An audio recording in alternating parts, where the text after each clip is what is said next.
What's going on, everybody? Welcome back to the Brandon Tyler Real Estate Show. I'm your man, Brandon Tyler, your go-to for all things real estate.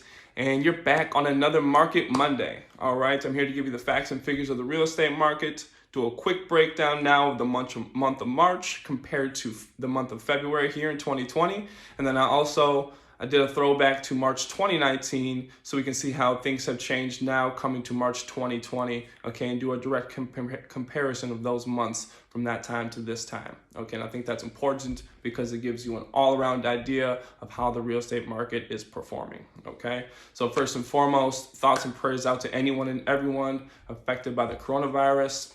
Please, everyone, continue to do your part so that we can make this our last month of quarantine so that we can get past this and get this economy back up and everyone get back to their normal routines and sanity and more employment, okay, and making money. So everyone do their parts.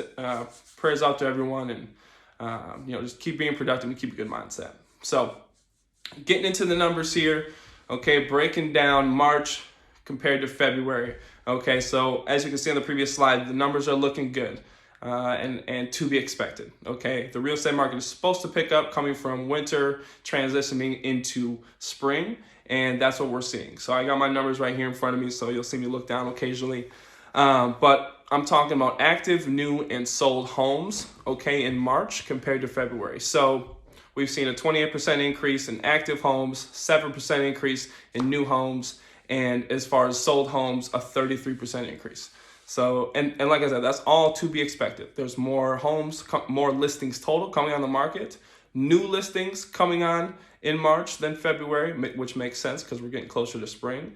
And there's a lot of buyers right now in Milwaukee, in the greater Milwaukee area. So, and that's what I've been saying all along. So with that, there's more homes being purchased. Okay, if there's more inventory and there's more buyers, there's gonna be more homes being purchased, which breeds the result of a 33% increase from month to month, okay, especially during this time here.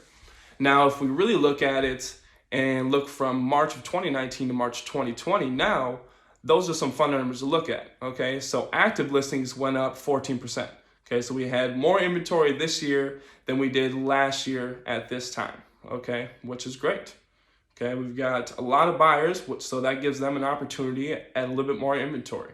Now, the number that really makes sense is the 10% decrease in new homes on the market, okay? And I have a really, really good idea, or I'm really confident in the fact that that's due to the coronavirus. So it's 10% decrease in new homes on the market. The coronavirus was hitting us by about that second week in March and really put us on, a tentative quarantine. Everyone started getting nervous. They were like, hey, this really could turn into something. We were watching the news and getting scared like day by day. So there were probably a lot of sellers that said, hey, this probably isn't the best time to buy. We don't know what's going to happen. We don't want it to sit on the market too long. We're not going to put our home on the market. Boom. And they pulled it off. Okay. So I'm not saying that is the direct correlation. However, it would really make sense if we have more inventory coming on, if we have more inventory at this time than last year. However, less new homes on the market given the pandemic, okay, completely makes sense. And with more inventory than last year, we did have an increase in sales. So we had 4% more homes sold in 2020 than in March of 2019, okay? So, which makes sense as well, okay? With more inventory and we have more buyers, there's gonna be more sales. So, as we can see, the coronavirus has had an effect now on new inventory, right? There would have been more, but there was less new homes on the market. So I really think we can say that things are trending in the right direction, things are making sense, the market's getting hotter, and that's what I'm seeing, and that's what I'm feeling, okay? Just from this past weekend, I had a buyer put in an offer. Home's been on the market for 3 days, probably more like 1 day of showing. And we put in an offer over asking price, I think $8,000 over asking price, and we didn't get the home.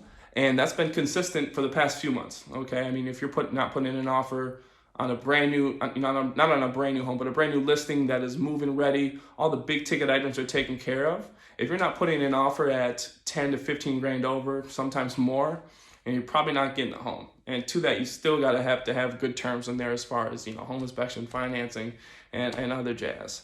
So it's competitive, it's still hot, things are trending in the right direction. Coronavirus had a small impact on the new homes on the market, but we still have more inventory from February to March, and also from March 2019 to March 2020.